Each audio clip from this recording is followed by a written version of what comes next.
everyone, and welcome to the studios here at Culpeper Media Network. My name is Jonathan Krawchuk, station manager, and it is my pleasure to welcome you to another episode of the Recreation Rundown.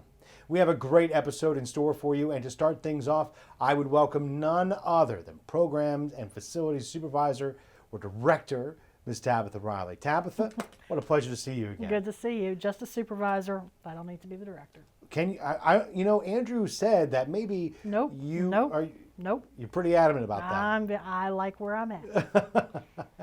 Well, as we've become accustomed to on this program, we want to start out and talk about how things have been going, and as we progress through the timeline to what's coming up next. In our last episode, we were talking about a number of events that you had on the horizon. One of the ones that just passed, we were really excited for the brand new Halloween trick-or-treat. Your exasperated side tells a story. Share with me that story. So we didn't get any treats for Halloween. Mother Nature played a trick on us. So it decided to rain all day on the 29th, which was our event date. Yeah. So unfortunately, we did have to cancel the event for the safety of the participants, because we did not want people standing out in the rain for 45 minutes while we're waiting for everybody to show up and then to hunt for candy. Just wasn't going to be a good event. So we did decide to cancel. We are looking at possibly rescheduling either for this Christmas and do something, or we may just wait and do our Easter egg hunt. So plans are still in the works, because we do have a lot of things going on right now. A lot of things going on. So it may we'll make our Easter egg hunt a little more special, or we'll do something in between. So, but we'll let everybody know once we have those plans finalized. Yeah, it was. I'm sure you were very disheartened, because we were beyond excited for that event. I had a costume to wear. Wait, what were you going to be? I was going to be a woodland fairy. Aw. I had antlers and a cape and I didn't get Did Samantha help you craft it up? No, my mom did. Oh, that's My even mom better. got me the antlers. I actually sewed the cape myself. For those of you not familiar, Samantha Whitesides was the host of Crafty Creations, and she's very much so that very, very crafty. Yes, she's very good. much so. She can make anything out of anything. So it's a shame, but I like the fact you're looking to either reschedule or beef up your next event. Correct. And I think it'll work out very well. Yeah, we didn't want to take and push it to Saturday or Sunday, because there was already so many other events being hosted by so many other groups, the churches, the Evolve Center. There were so many we just didn't want. Parents already had plans to attend other stuff. How dare you be courteous? We try to be. Stop that. Not always. I am not quite an only child, but almost an only child, so I don't share well sometimes. But my mama did teach me better, so I try to be nice. Well, we do have a couple more events we spoke about in our last program. There is still a lot going on class-wise. Yes, there is. When you were here last, I think I may have sat back and just been amazed at the amount of classes, the diversity of offerings. I was quite taken aback by how much you had going on. Yes. And the list you have for us today is extensive as well. Yes, it is. So if folks are watching and they're like, well, what kind of classes are they offering, John? Tabitha, would you like to share with some ones that are coming up? Absolutely. I had to bring a cheat sheet again, though. I understand completely. I have one too. I can't quite memorize all the stuff that we've got going on. So we have drawing and painting classes for ages 6 to 10 and then 11 and up. So it's a great class for young and adults. Zumba, you got to stay healthy. Yes. So we've got yoga as well. Miss Samantha is going to be teaching a clay earring making class. We also have a quilted Christmas table runner for kids and teens. Drawing using a compass. So how to make different geometrical shapes and patterns using a compass. We've got a cooking class coming up. Cream puffs and chocolate eclairs. Yummy. Come on. Perfect, right in time for Christmas and Thanksgiving. Indeed. And then also almond macarons. Miss Samantha is also teaching a holiday ornament workshop for ages 9 to 12 and then 13 and up. We also in December have Tai Chi, beginners karate, And the Eastern View High School FFA Club is actually teaching a holiday floral centerpiece class for me. Interesting. So they're going to provide all the flowers. They're going to show you how you arrange them, how to take care of them. And the club members, the students, are going to be the ones teaching the class. Well, that's neat. Right. And as we all know, with the holidays coming up, you know, Who doesn't want a holiday centerpiece? hey, your food looks so much better with a beautiful centerpiece in the middle. Exactly. And if your food looks terrible, draw attention to the centerpiece. Exactly. I mean, it's a win-win situation. Perfect. Is that all ages? That's, I want to say teens and up. So Okay. like 13 and up. So 40? Oh, absolutely.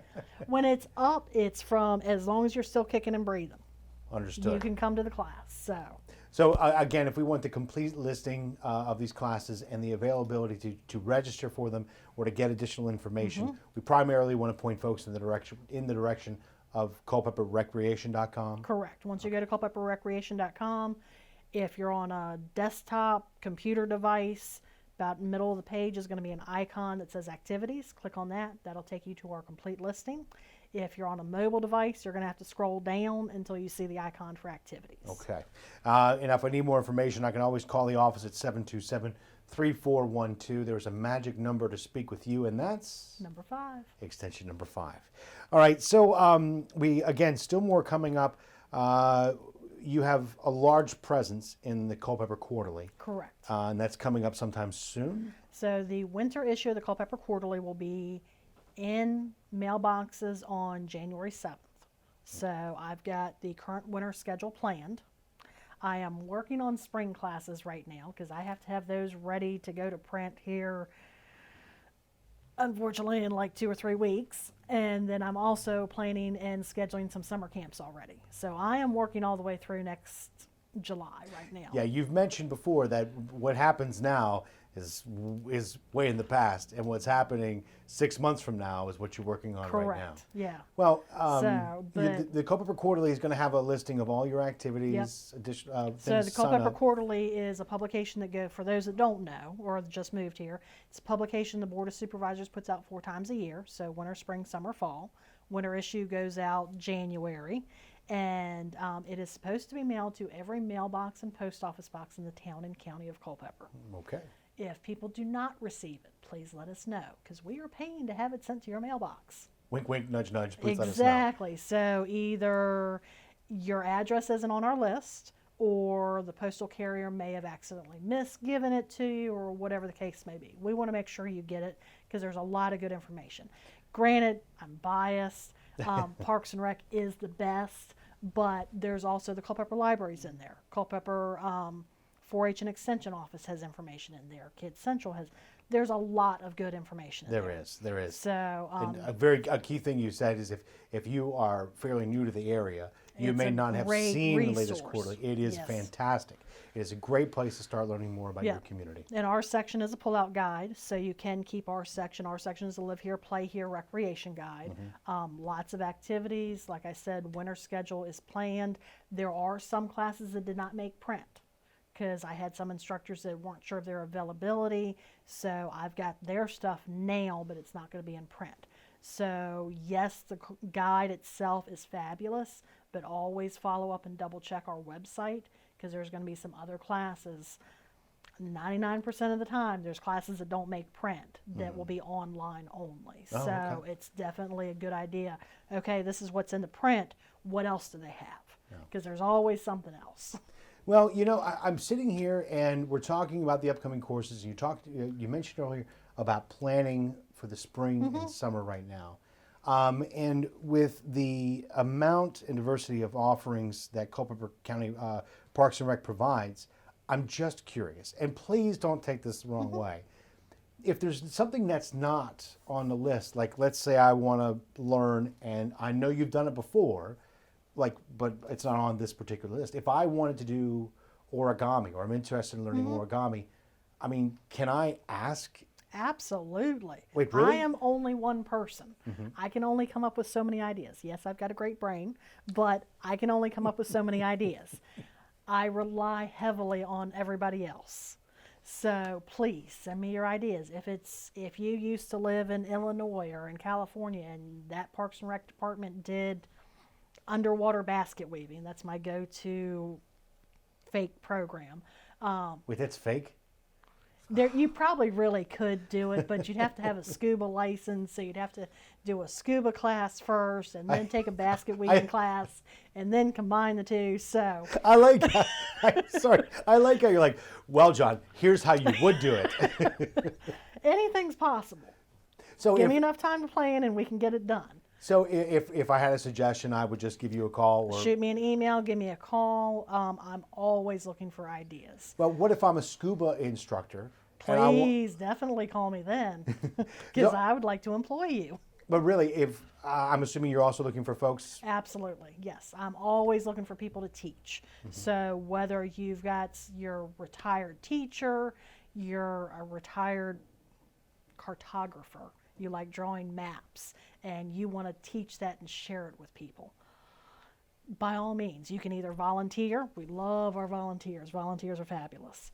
But it can be a paid position. Okay. So you're not going to make your mortgage payment with it. You're going to get a little bit of Christmas money. You're going to get a little bit extra money to go get an extra latte from your favorite coffee shop.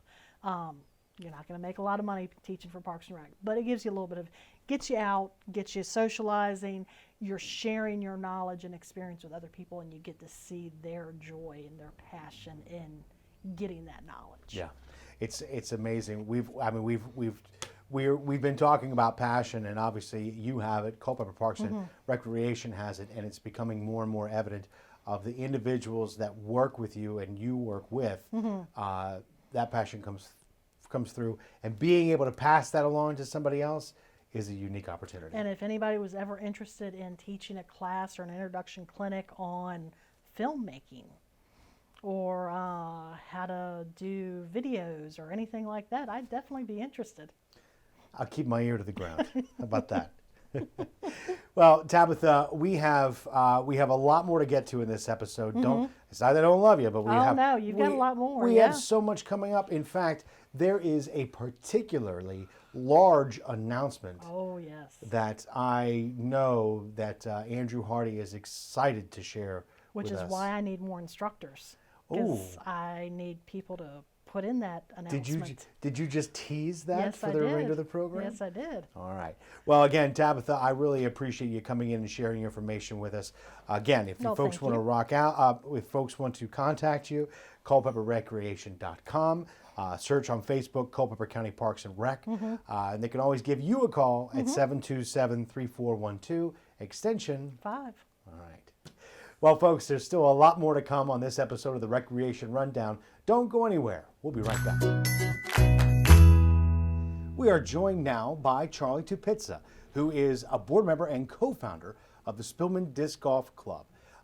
First off, Charlie, thank you so much for coming in. I appreciate you having me in my here. My pleasure. It's awesome. Yeah, it's not very often I get to have an individual to speak with one of my hobbies / passions / oh my gosh, why do I still do this when I'm so terrible at it? Fans in here. That's great. So join the club. In fact, Spilman Disc Golf Club. So Charlie, for those of us who are not familiar with disc golf, what is it? I mean, we've heard about it. It's gaining a lot of momentum lately. Sure. But what is it? Well, it's an opportunity to be outside with a bunch of friends, getting exercise by accident because you're walking around in the woods and you're bending over, picking your discs up. You're putting torque on your body by throwing. You're walking up and down through hills. So it's really a great opportunity for exercise, a great opportunity for people to do things with their family. We're seeing at the Spilman course a lot more families coming out there and couples out there doing things as an activity. So the disc golf is really like, if you think about a frisbee, if you see a frisbee, you see people throwing a frisbee around at the beach, or your history of that. It's a little bit more sophisticated in that we have a course set up like a regular golf course, where we have baskets set up. There'll be a basket where you throw the frisbee into, but there'll be tees set up like a regular golf course. And you play it like you do golf. There's par 3, par 4. Some courses have par 5s. Spilman only goes up to par 4, so there's only a couple really difficult holes at Spilman.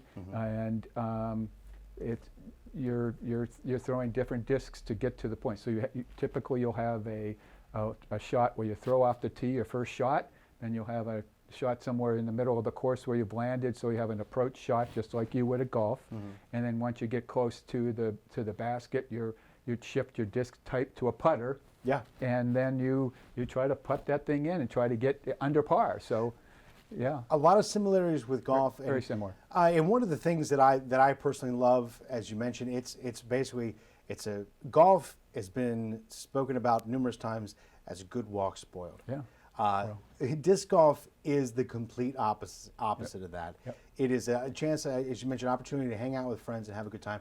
Just about anyone can throw a frisbee. Yep. And you don't need to be great at it to have fun with it. And that's one of the things I love about it. Yeah, you're all going in the same direction. Some people pick the disc up a little bit more often than others. and the Spilman course is great because it's not really crowded. So you can get up there, you can just drop in almost any time. You don't have to have a tee time. You're not paying for the tee event at all, so that makes it really convenient. Well, and since we're talking about Spilman Park, which the course I think is absolutely fantastic. But as someone I would classify you maybe as an avid disc golfer. Very. Okay. So Play every day. I guess. Well, that's fantastic.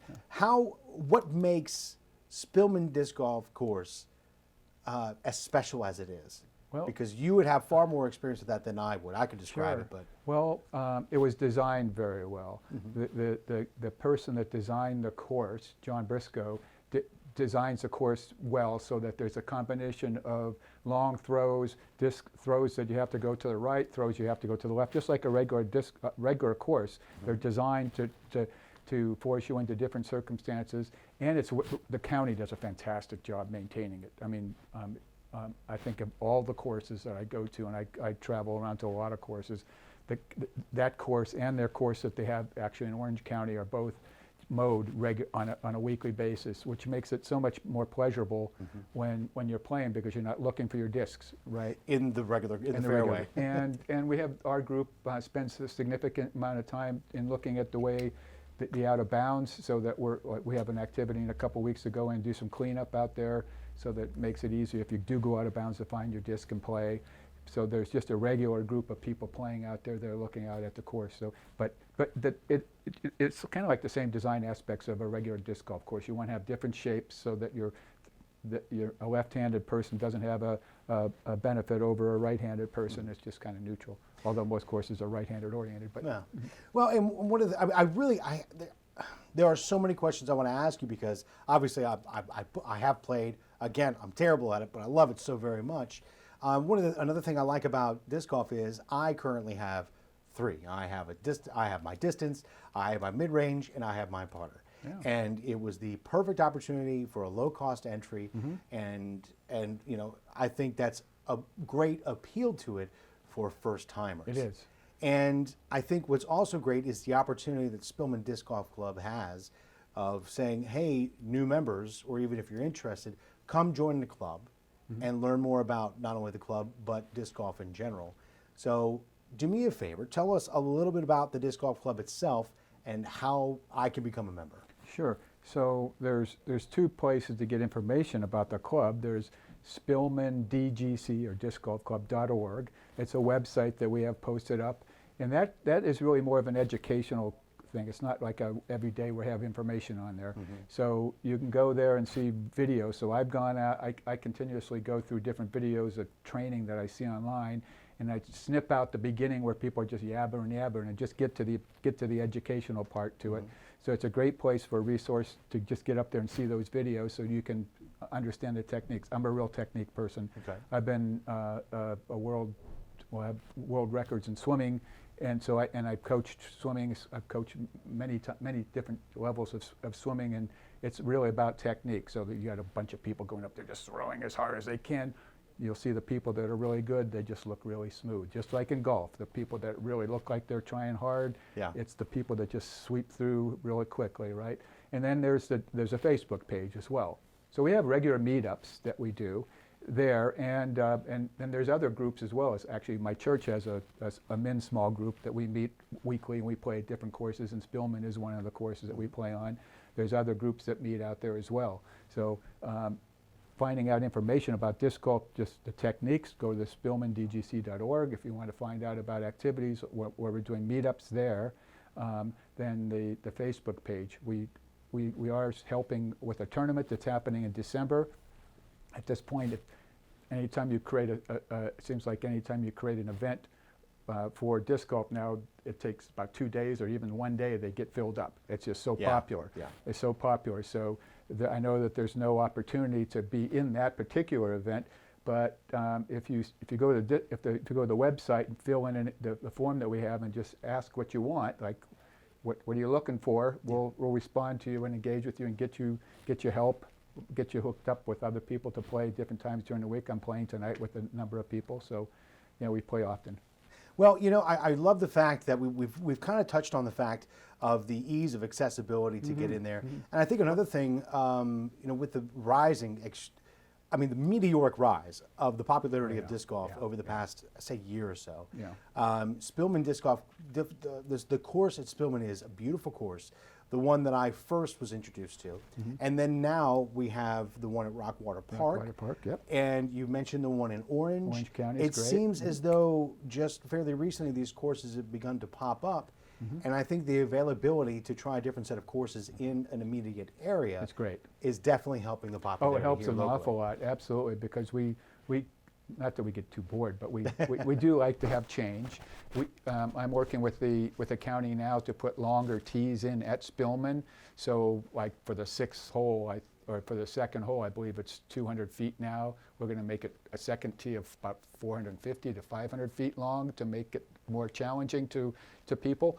So you come on out. It may take a while for me to get back to that but back we will tee. be making that course more challenging, and I'm delighted with the fact that they reach out because they have plans to make paths through there and some parking, and the county reached out to me to talk about where these new tees should be, and they're just very progressive about interacting with us to make sure that what they're doing aligns with what they're doing, and I'd love it. They're great. You make a good point, and that was going to be my question. My final question as we wrap things up is the interaction, the partnership with Culpeper County Parks and Recreation. You kind of alluded to it right there, where you're working together.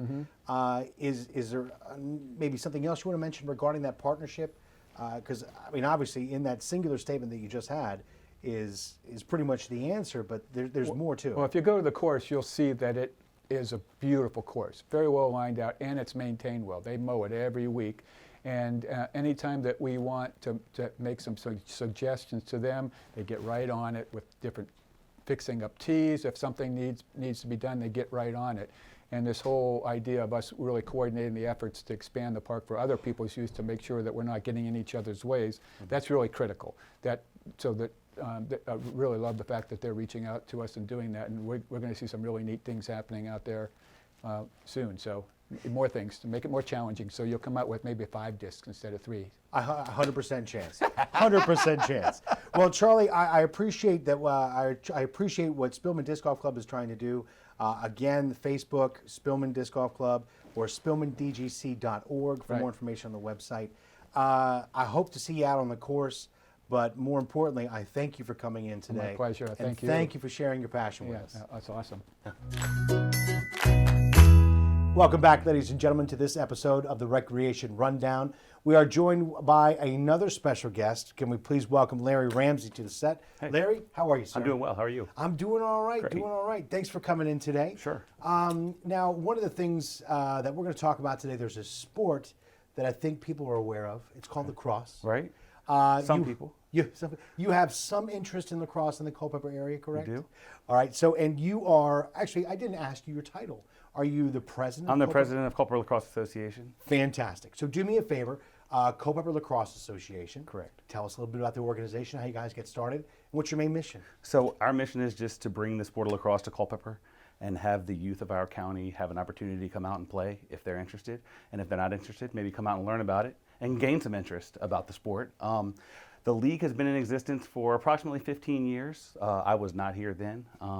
I came into the league approximately 10 years ago, once it had been established, and they had a pretty good foundation and footprint here in our community. Mm-hmm. And I joined because my son had some interest when he was a young man. He was 5 years old, I think. Yeah. And I was talked into it by a friend of mine who was coaching, who played at Randolph-Macon lacrosse. I never played lacrosse, didn't know much about it, but my son took a like to it quickly, and my family kind of became enamored with it once we watched him play and learned about the process and kind of came to grow and enjoy the sport. And so we've been along ever since. Now all of my kids play. How many kids do you have? I have 3. 3 kids. I do. Oh my goodness. Yes. So, and you kind of alluded to it just then. We were talking about your, I'm assuming your oldest son. So I have 2 daughters and a son. Okay. I have a daughter, and then the son's in the middle, and then a young one. Okay. So you talked about getting your first exposure when your son came in, and as you're sitting there watching him enjoy himself and seeing more about lacrosse, other than your son's interest, what kind of drew you into lacrosse? So it's very fast paced. There's a lot of aspects of other sports. It's a game that kind of encapsulates team sports, spacing, speed, skill set. You have to be able to throw, catch, kind of use a lot of principles that go into other team sports. And for me, it was a lot of new stuff. So that's always interesting when you're learning something new or seeing something new. That's always interesting. There's physical contact, but not so much physical contact that you feel bad for anybody. I guess not in most cases, but for the most part, it's it's a sport that has a lot going on. It's very fast paced. It's very high energy. There's not a lot of laws in the kind of the action. It's one of those sports that moves quickly and kind of keeps its pace throughout the game. So it was exciting and interesting. I think that is a main driver for the popularity, the rise in popularity of lacrosse over the years. Yeah. Obviously, Culpeper and its teams, including Culpeper Lacrosse, have had enormous success over the years, and the exposure to the community is really helping that, and continuing along and helping that success grow and grow. Yeah, I agree. And then Parks and Rec has done some things with UVA's lacrosse program. I don't know if everyone was aware or not, but there was a huge tournament here over the summer, and those guys are planning to bring that back as well. I think there was, I don't know, I don't want to say a number, but it was a lot of teams here from all over the country, and the age groups were very diverse.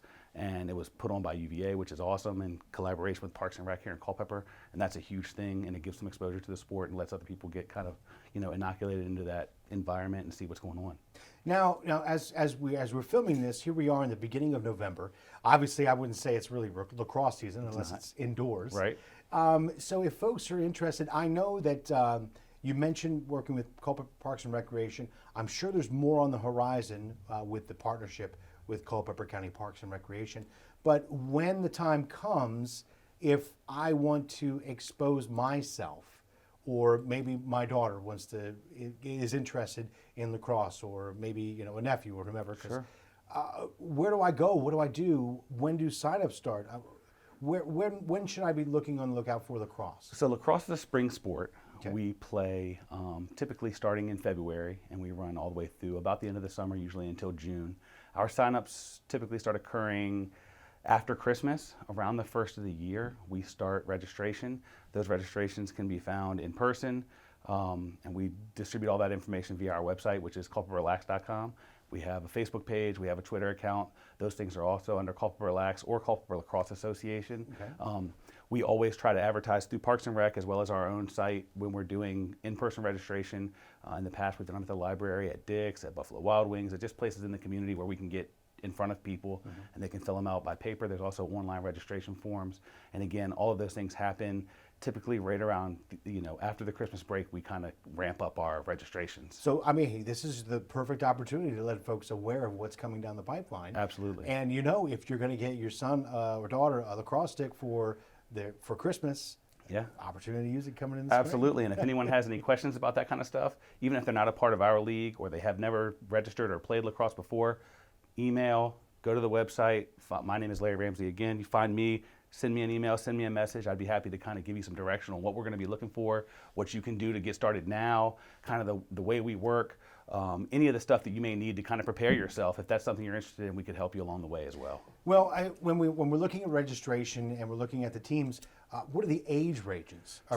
In Culpeper, we offer this experience to all kids from kindergarten up to 8th grade. Really? So yeah, anywhere in that range. Typically, once they get out of 8th grade, they go to the high schools, and we don't want to kind of take that crop from those guys. So, but the grade school and the middle school kids that are building their way up to hopefully making a high school team are the kids that we serve. So once they turn about 5 years old and get to school, we want to see them.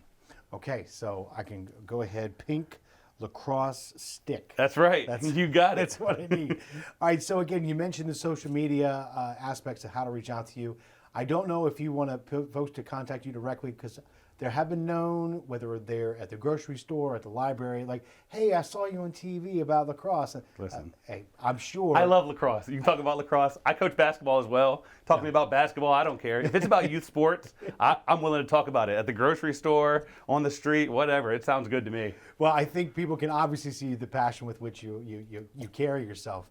And obviously, I know that passion continues on with your coaching career and working with the kids.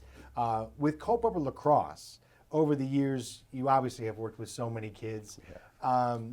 You know, I would assume that, you know, once you got into it with your child, the sport kind of took over with you. It did. And then, you know, you see these kids come by, and I'm assuming that you're hoping to give the same feeling your son had to these kids coming through the program. Yeah, it's awesome. We see, as a matter of fact, my son played last year, and you go to the games, and the Eastern View team and the Culpeper team are mainly comprised of young people on the boys and girls side that have come through our program, that we've worked with, that we've, you know, kind of helped mentor and expose to lacrosse, some of them who have never played and are now having great success at the high school level, and even going on to play college lacrosse. So it's awesome. It's amazing.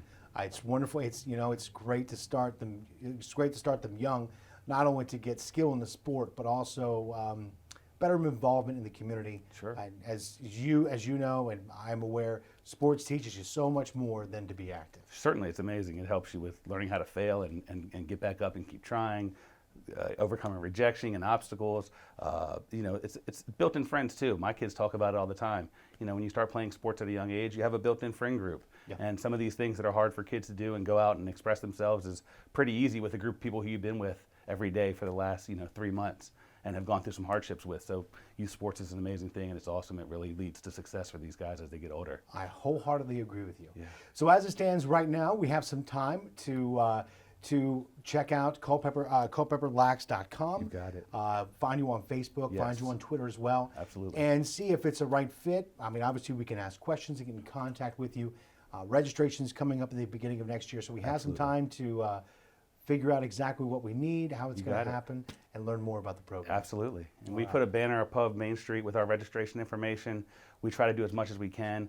And again, in the meantime, if you have questions or anything that would come to your mind, reach out to us and we'll be happy to help. All right. Larry, again, thank you so much Yes, for your sir. time Wonderful today. talking to you. Thanks for letting and me you come as in. well. Hey, you know Awesome. what? Thanks for the work you do with our community. I got it. appreciate Thanks. it.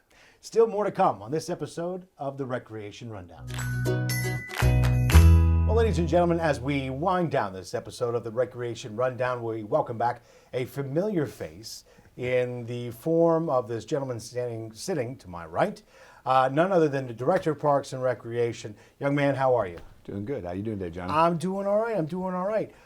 So we've had a great program. We've spoken with some amazing guests. We've learned a lot about what has happened and what's going on in the near future for Culpeper County Parks and Recreation. But we wanted to finish off the show with a bang with you.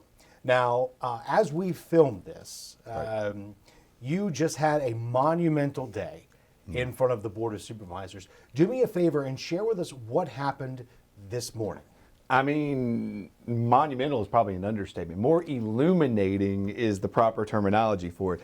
So the county Buildings and Grounds Committee, before I get started, I have to really give a lot of appreciation to the chairman of the Building and Grounds Committee, Supervisor Jack Frazier, because he really was a huge advocate of this lighting project at the sports complex. And we just finished up with them approving $2 million to light 7 baseball, softball fields, 3 football fields, and 4 soccer fields up at the sports complex, which will begin construction this upcoming November. That is quite amazing, monumental, illuminantal, if that's Hey. even a word. We're going to make it one for That's today. right. And one of the things during your presentation that I thought made a significant impact, not only to the public watching, but in my mind, was the revenue that is going to be able to be generated from this project. Can you give us a little bit of detail about that? Yeah, I mean, sports tourism is a huge thing, across the state, across the nation.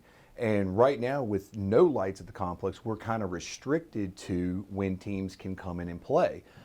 With lights, whether it's the fall, the summer, the spring, it's going to make us a lot more marketable to colleges, travel teams, AAU programs, and a variety of institutions that want to use the complex to play.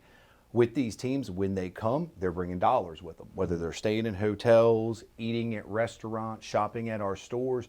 And that's what Parks and Rec really is now. We are more of a point within the entire economy. You know, we're more than just gym shorts and whistleblowers. We're helping fuel the economy, and an amenity like this is going to do it perfectly. The progress is amazing for the sports complex and Culpeper County Parks and Recreation as a whole. As we talk about this illumination project, it's coming in stages. It's a huge, massive development, not only for Parks and Rec, but Culpeper in general. But this is really only the beginning for the sports complex. Right. There is something else on the horizon. In fact, coming up very soon, that kind of is going to work perfectly with this. Talk to us a little about what you have coming up. If people really could have looked forward about where Parks and Rec is right now, they probably wouldn't believe it. With the light project, again, you're right, that's going to start in November. It's going to be in 2 phases, with softball and baseball kicking off first. Then the summer, we're going to shift to football and the soccer fields. But running parallel to that project is going to be the creation and the construction, I guess, of the Culpeper County Fieldhouse. And on November 17th, which is a Wednesday at 10:30, up on the property, we're going to be doing the groundbreaking. You know, we're inviting the entire public out to it. We're going to try to show off the site of where it's going to be at. And it's really going to kick off that recreation movement that we're going to have going forward over this next year and a half. Now, I don't want to go into too much detail in this particular program because, as I said, we're getting ready to run out of time. But I would very much welcome the opportunity to speak with yourself, maybe a few other individuals. Maybe you'll have us. Can we come to the groundbreaking? Is that okay? I tell you, we're going to get you out there on that date. We're going to dress it up, get a nice rendering of it, set that up behind. But also what's going to be really cool, Johnny, and I haven't dropped this with you yet, I'd love to start doing monthly updates. That Tabitha and us, we've got a whole email database of all of our users that have done programs and activities. I'd love to take those videos with the updates and email it out to everyone so they can follow our progress just right from their home. We would be more than happy to be a part of that. And in fact, I know the public, I'm extremely excited for what's about to come. Obviously, I've played at those fields. My daughter has played at those fields and will continue to play at those fields for years to come. And this is something that folks in the community have wanted so very badly. And here it is in fruition and just still building upon the foundation laid earlier. And I think Culpeper County Parks and Rec and you, Andrew, are doing a fantastic job. Well, and again, I say it each time we come on the show. It's not about me. Our department is doing an outstanding job from the programs in. Joe Kuntz and his team at Park Services is doing great. But a lot of the credit truly is going to the Board of Supervisors. You know, Chairman Gary Deal, he's a huge advocate for Parks and Rec. But all of them are. You know, there has not been a project that we haven't presented that people have seen, specifically the board, as a quality of life improvement. So, I mean, our department can't thank them enough for their support. Well, I thank you for what you're doing, and I thank the Board of Supervisors. It's nice to see a project like this come to fruition with the help of the entirety of the community. And I think that's exactly what's happening right now. Yep. Well, Andrew, I am very much looking forward to the development of these projects, and we will be there with you every step of the way if we can. I appreciate it, Johnny. We welcome you. Again, thank you for your time. Appreciate it, sir. All right, and ladies and gentlemen, thank you for tuning in to this episode of the Recreation Rundown. It has been another fantastic episode. So make sure you stay tuned and see all that is coming from Culpeper County Parks and Recreation for the betterment of our community. Until we see you on top of the mound at the sports complex, you have yourselves a great day and, of course, a better tomorrow.